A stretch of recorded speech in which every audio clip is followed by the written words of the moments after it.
તો આજે આપણે જોશું આઈએમપી અનુચ્છેદ ભાગ 3ના જે મૂળભૂત અધિકારોની જોગવાઈ કરવામાં આવેલી છે.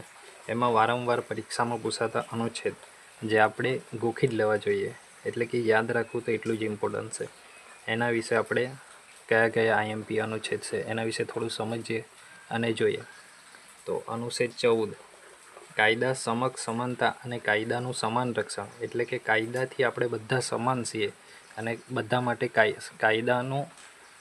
કાયદાથી આપણાને રક્ષણ પણ સમાન છે.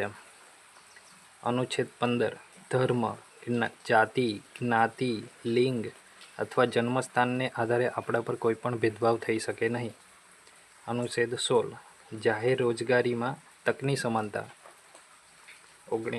અનુચ્છેદ 17 એ છે અસ્પૃશ્યતા નિવારણ.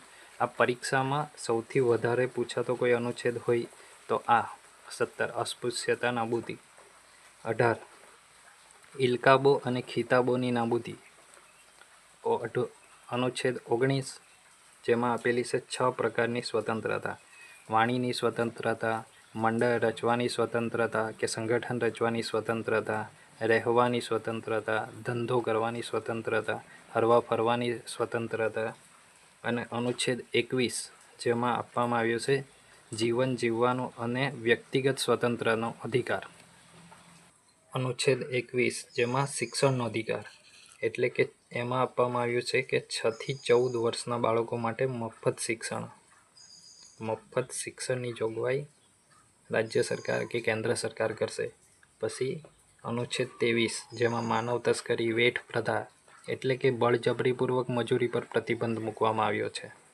અનુચ્છેદ 24 એટલે કે બાળ મજૂરી પર પ્રતિબંધ. 14 વર્ષથી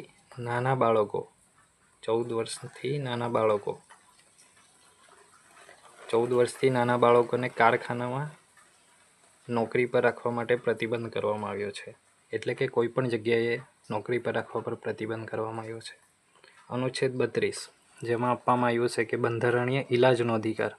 બંધારણીય ઇલાજનો અધિકાર એટલે કે આપણે આ કોઈ પણ ઉપર જોયા તે બધા, એના સિવાય જેટલા બીજા પણ છે એ ભાગ 3માં આપેલા મૂળભૂત અધિકારોનું હનન થાય તો આપણે અનુચ્છેદ 32 પ્રમાણે આપણે ડાયરેક્ટ સુપ્રીમ કોર્ટમાં અરજી કરી શકીએ. એમના માટે આપણે રીત કાઢી શકીએ. અને મૂળભૂત અધિકાર સિવાય આવું પણ એક બીજો જોગવાઈ આપવામાં આવ્યો છે હાઈકોર્ટમાં, જે છે 226 અનુચ્છેદમાં. જે મૂળભૂત અધિકાર સિવાય બીજા અધિકારોનું પણ હનન થાય તો આપણે હાઈકોર્ટમાં જઈ શકીએ. પણ ખાલી મૂળભૂત અધિકારોનું હનન થાય તો આપણે ડાયરેક્ટ સુપ્રીમ કોર્ટમાં જઈ શકીએ છીએ. આ હતા આપણા આજના ભાગ 3ના મોસ્ટ આઈએમપી અનુચ્છેદો. અને નેક્સ્ટ વિડીયોમાં જોશું આપણે ભાગ 4ના આઈએમપી અનુચ્છેદો.